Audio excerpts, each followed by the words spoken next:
இந்த வேளாண் சட்ட திருத்தத்தில் பெரும்பான்மையாக அது விவசாயிகளுக்கு ஆதரவாக இருப்பது போலவே அதனுடைய உரைநடைகள் இருக்கிறது. ஆனால் முற்றிலுமே அது விவசாயிகளுக்கு எதிராகத்தான் அது இருக்கிறது. அதை உன்னிப்பாக கவனித்தால் மட்டுமே அது தெரியும். அதிலே ஒரு இடத்துல சொல்லுகிறார்கள், ஒப்பந்தம் போடுபவர்களும் ஒப்பந்தம் போடுவது அந்த கார்ப்பரேட் கம்பெனிகளும் விவசாயியும் சேர்ந்து ஒரு பொருளின் தரத்தை முடிவு செய்து அது எவ்வளவு காலம் விதைத்தால் எவ்வளவு காலம் விளையும் என்பதை முடிவு செய்து அதை ஒப்பந்தமாக போட்டு அதன் பிறகு பணம் கொடுக்கப்பட்டு பயிரிடப்பட வேண்டும் என்று சொல்லுகிறார்கள்.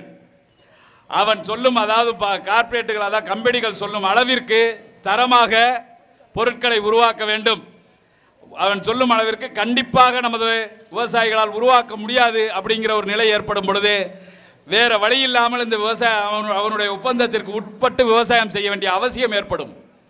அப்படி அவசியம் ஏற்படும் பொழுது அந்த விவசாயம் ஒரு பயிரினுடைய ஒரு நெல்லினுடைய தன்மை இப்படி இருக்க வேண்டும் என்று அவன் சொல்லுவான். அதனுடைய அந்த தன்மையில் கொடுக்க முடியாது என்றால் அதை ஒன்றுக்கு பாதியாக அதை நான் வாங்கிக் கொள்ள மாட்டேன், நம்முடைய ஒப்பந்தத்தின்படி இது இல்லை என்று புறக்கணிப்பார்கள். அதன் பிறகு ஒப்பந்தத்தின்படி இல்லை என்று புறக்கணித்ததுக்கு அப்புறம் வாங்கிய கடனை அடைப்பதற்காக அவன் என்ன விலை சொல்லுகிறானோ அந்த விலைக்கு அந்த நெல்லை கொடுத்து விட்டு செல்ல வேண்டிய அவசியம் ஏற்படும். இதுதான் பன்னாட்டு நிறுவனத்திற்கு விவசாயிகளுக்குமான ஒப்பந்தம். தெரிஞ்சுக்கிறங்க, இப்படித்தான் போகுது. நம்ம எல்லாரும் விவசாயிகளுக்கான போராட்டம் நினைச்சுக்கிட்டு இருக்கோம். நம்முடைய இதில் விளையும் பொருட்கள் அப்படின்னு சொல்லி விவசாய சட்ட திருத்தத்தில் சொல்கிறாங்க. விவசாய சட்ட திருத்தத்தில் விளையும் பொருட்கள்னு நீ சாப்பிட்ற கோழி, மீன், ஆட்டு இறைச்சி, சாதாரணமாக எல்லாமே வந்துடுது. இது விவசாயிகளுக்கான போராட்டம் மட்டுமில்ல, நம்ம அனைவருக்குமான போராட்டம் என்பதை நாம் உணரணும். எல்லாவற்றிற்கும் மேலாக இங்கே நாம் தமிழர் கட்சி 4-5 பேரை கொண்டு 4-5 பேரோடு இந்த போராட்டத்தை நடத்தும் என்று சிலர் கொக்கரித்து கொண்டிருந்திருக்கின்றனர். அவர்களுக்கு நான் சொல்வதெல்லாம் என்னவென்றால், நாம் தமிழர் கட்சி சிறிய காலத்தில் ஏற்பாடு செய்து சிறிய அளவிலேயே கூடியிருக்கிறோம். பெரிய அளவில் கூடினால் சிங்கம் முன்னேறி பத்தாது என்பதைத்தான் உங்களிடம் பதிவு செய்கிறேன். இந்த காவல்துறையில் சொல்லுகிறார்களாம், என்னப்பா பகுதி வாரியா நடத்துறியா, என்ன ஒரு 4-5 பேர் சேர்ந்து மூளைக்கு மூளை கூவி விட்டு போறியா அப்படின்னு சொல்லி சொல்றாங்களா. ஒன்னே ஒன்று மட்டும் சொல்றான், காவல்துறை நண்பர்களே, நாங்கள் பொதுமக்களுக்கான, அதாவது உங்களுக்கு சேர்த்து தான் இந்த ரோட்டில் நின்று கத்திக்கிட்டு இருக்கிறான். சும்மா சாதாரணமா 4 பேர் நின்று கூவிட்டு போறோம்னா 4 பேர் கத்துறாலும் உனக்கும் சேர்த்து தானே கத்துறா. கொஞ்சமாவது, அதாவது நீ உண்மையிலே படித்தவனா, அதாவது பொதுமக்களுடைய வாழ்வியலை உணர்ந்தவனா இருந்தீங்கன்னா இப்படியெல்லாம் பேச மாட்டீங்க. முதல்ல தெரிஞ்சுக்கிறீங்க காவல்துறை நண்பர்களே, தொடர்ந்து பல்வேறு விடயங்களில் எங்களை புறக்கணிக்கிறீர்கள், நாங்கள் பார்த்து கொண்டே தான் இருக்கிறோம். இப்படி தொடர்ந்து இந்த நிலை இதே நிலை நீடித்தால் பல்வேறு கட்ட போராட்டங்களின் வாயிலாக உங்களை ரொம்ப நெருக்கடிக்கு உட்படுத்துவோம். தெரிஞ்சுக்கிறீங்க, நாம் தமிழர் கட்சி 4 பேர் 5 பேர் நின்று ரோட்டில் கத்திட்டு போறவன் இல்லை. பார்த்துக்கிறீங்க, எங்களை முழுமையாக பார்க்கணும்னு நினைச்சா மேலும் நெருக்கடி கொடுத்து பாருங்க. மேலும் நெருக்கடி கொடுத்தேன்னா நீங்கள் என்ன ஆகுறீங்கன்னு தனியாக தெரியும். மற்றபடி இந்த விவசாய சட்ட திருத்தத்தை கண்டித்து நாம் தமிழர் கட்சி தொடர்ந்து நாங்கள் போராடுவோம். இப்படி வெறும் தொடர் முழக்கமாக போயிடும், இப்படி கத்திட்டு போயிடும் நினைக்காதீங்க. இந்த போராட்டத்தை அடுத்த கட்டத்துக்கு கண்டிப்பாக நகர்த்துவோம். அடுத்த கட்டத்துக்கு நகர்த்துவோம்னா பார்த்துக்கிறங்க, இங்கே உள்ள ரிலையன்ஸ் பெட்ரோல் பங்கு எல்லாத்தையுமே இழுத்து மூடுவோம். பன்னாட்டு நிறுவனங்கள் சம்பந்தப்பட்ட அனைத்துமே இங்கே முற்றுகையிடப்படும். இது கண்டிப்பாக அடுத்த கட்ட போராட்டம் அதுதான். இப்போ இது வெறும் எங்களுடைய கோரிக்கையாக உங்களுக்கெல்லாம் இதை தெரியப்படுத்துகிறோம். அடுத்த கட்ட போராட்டத்துக்கு விவசாய பெருங்குடி மக்களே, நாம் அனைவரும் ஒன்று சேரணும். நாம் தமிழர் கட்சி உங்களுக்கு உறுதுணையாக இருக்கும் என்று கூறி வாய்ப்பளித்தமைக்கு நன்றி கூறி விடைபெறுகிறேன். நன்றி, வணக்கம். நன்றி. இதனைத் தொடர்ந்து நாம் தமிழர் கட்சி மிக விரைவான ஒரு போராட்டத்தை எதிர்பார்க்கலாம். ரிலையன்ஸ் பத்திரம், அம்பானி அதானி பத்திரமா இருந்துக்குங்க. இந்த வேளாண் திருத்த சட்ட மசோதாவை திரும்ப பெற சொல்லி இன்று டெல்லியில் பல மாநிலங்களை சார்ந்த விவசாயிகள், முதியோர்கள், குழந்தைகள் ஆகிய பலரும் அங்கு மாபெரும் ஒரு போராட்டத்தை முன்னெடுத்து கொண்டிருக்கிறார்கள். அதில் நமது கட்சியை சார்ந்த பிள்ளைகளும் பலரும் அங்கு பங்கு பெற்று அந்த போராட்டத்திற்கு வலு சேர்த்து கொண்டிருக்கிறார்கள்.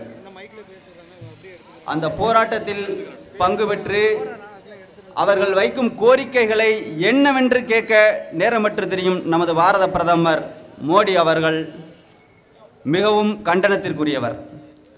பல லட்சக்கணக்கில் விவசாயிகள் அங்கே கூடி அவர்களுக்கு ஏற்பட்ட பாதிப்பை விலக்கி இந்த சட்டத்தை நீங்கள் திரும்ப பெற வேண்டும் என்ற ஒரு கோரிக்கையை வைத்து போராடி கொண்டிருக்கிறார்கள். அவர்களை சந்திக்க அவருக்கு நேரமில்லை. ஆனால் அம்பானி அவர்களுக்கு பேரன் பிறந்து விட்டார் என்றால் அவரை சந்திக்க நேரம் இருக்கிறது.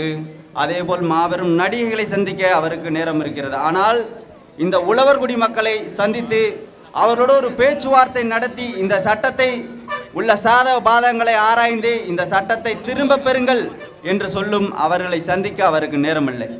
இது எவ்வளவு பெரிய ஒரு அவமானகரமானது என்பதை நீங்கள் சிந்திக்க வேண்டும். அண்ணல் காந்தியடிகள் அவர்கள் சொல்கிறார்கள், இந்த பூமி தாய் எல்லா உயிர்களுக்குமான தேவையை தந்து விடுகிறாள், ஆனால் மனிதனின் பேராசைக்கு ஈடு கொடுக்க முடியாமல் தவிக்கிறாள் என்கிறார். அதே போல நமது பெருமதிக்குரிய புத்தர் அவரும் இதையேதான் சொல்லுகிறார். ஆனால் மக்கள் இது போன்ற இயற்கையை பாதிக்கின்ற செயல்களை செய்யும் போது அவர்களை தடுத்து நிறுத்த வேண்டிய கடமை இந்த ஆட்சியாளர்களுக்கு உண்டு. இது போன்ற இயற்கையை பாதிக்கக்கூடிய செயல்களை நீங்கள் செய்ய வேண்டாம் அப்படி என்ற ஒரு கட்டுப்பாடுகளை விதிக்க வேண்டியது இந்த அரசின் கடமையாகும். ஆனால் இந்த நாட்டினுடைய கேவலம், ஐயா காமராஜர் போன்றவர்களை தோற்கடித்ததன் பாவம், அரசு இது போன்ற செயல்களை செய்கிறது, மக்கள் அதனை எதிர்த்து போராடி கொண்டிருக்கிறார்கள். இதுதான் இந்த நாட்டிற்கு கிடைத்த மிகப்பெரிய அவலம். நமது பெருமதிப்பிற்குரிய முதலமைச்சர் ஐயா எடப்பாடி பழனிசாமி அவர்கள் சொல்கிறார், இந்த சட்டம் விவசாயிகளுக்கு பலனளிக்கக்கூடியது என்கிறார். எந்த வகையில் பலனளிக்கக்கூடியது என்று சொல்லுங்கள் என்றால் அதற்கு எந்த விளக்கமும் இல்லை. அவர்களுக்கு இது பலனளிக்கும் பலனளிக்கும் பலனளிக்கும். எப்படி பலனளிக்கும்? ஏதாவது ஒரு சொல்லுங்க. நீங்கள் அதை படித்தீர்களா? இல்லை யாரையாவது படிக்க சொல்லி கேட்டீர்களா? தயவு செய்து நீங்கள் அந்த சட்டத்தை முழுமையாக படியுங்கள்.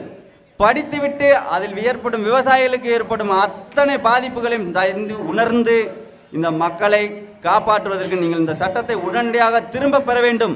நாம் தமிழர் கட்சியின் சார்பாக உங்களை நாங்கள் கண்மையாக எச்சரிக்கிறோம். இந்த சட்டத்தை நீங்கள் திரும்ப பெற வேண்டும். இல்லையென்றால் இது மாபெரும் புரட்சியாக வெடிக்கும் என்று சொல்லிக்கொண்டு விடைபெறுகிறேன். நன்றி, வணக்கம். ஆர்ப்பாட்டம் மீது ஆர்ப்பாட்டம், ஆர்ப்பாட்டம் மீது ஆர்ப்பாட்டம், நாம் தமிழர் ஆர்ப்பாட்டம், நாம் தமிழர் ஆர்ப்பாட்டம், கண்டிக்கின்றோம் கண்டிக்கின்றோம் கண்டிக்கின்றோம் கண்டிக்கின்றோம், மத்திய அரசை கண்டிக்கின்றோம், மத்திய அரசை கண்டிக்கின்றோம், கண்டிக்கின்றோம் கண்டிக்கின்றோம் கண்டிக்கின்றோம் கண்டிக்கின்றோம், மத்திய அரசை கண்டிக்கின்றோம், மத்திய அரசை கண்டிக்கின்றோம், திரும்ப பெறு திரும்ப பெறு திரும்ப பெறு திரும்ப பெறு, புதிய வேளாண் சட்டத்தை திரும்ப பெறு திரும்ப பெறு திரும்ப பெறு, அடிக்காதே அடிக்காதே அடிக்காதே அடிக்காதே, மக்கள் வயிற்றில் அடிக்காதே மக்கள் வயிற்றில் அடிக்காதே, செயல்படுத்தாதே செயல்படுத்தாதே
அடிக்காதே அடிக்காதே மக்கள் வயிற்றில் அடிக்காதே செயல்படுத்தாதே செயல்படுத்தாதே புதிய வேளாண் சட்டத்தை செயல்படுத்தாதே செயல்படுத்தாதே அஞ்ச மாட்டோம் அடக்குமுறைக்கு அஞ்ச மாட்டோம் திரும்ப பெறு மத்திய அரசே திரும்ப பெறு விவசாயி சாகுறான் கொத்து கொத்தா இந்தியா என்ன அம்பாடி சொத்தா விலை போகாதே அம்பானியிடம் விலை போகாதே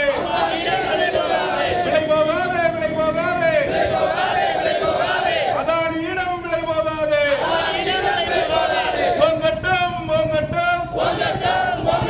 விவசாய புரட்சி ஓங்கட்டும் ஆளட்டும் விவசாயி நாட்டை ஆளட்டும் வெல்லட்டும் விவசாயி போராட்டம் வெல்லட்டும் அம்பானி குடும்பம் வாழவா மக்கள் நாங்கள் சாகவா அதானி குடும்பம் வாழவா மக்கள் நாங்கள் சாகவா விடமாட்டோம் நாம் தமிழர் விடமாட்டோம் செயல்படுத்தாதே எடப்பாடியாரே செயல்படுத்தாதே இதனைத் தொடர்ந்து கண்டன உரை நிகழ்த்த திருப்பத்தூர் சட்டமன்ற தொகுதி செயலாளர் இயற்கை வேளாண் விஞ்ஞானி அண்ணன் சிவராமன் அவர்களை அழைக்கின்றேன்.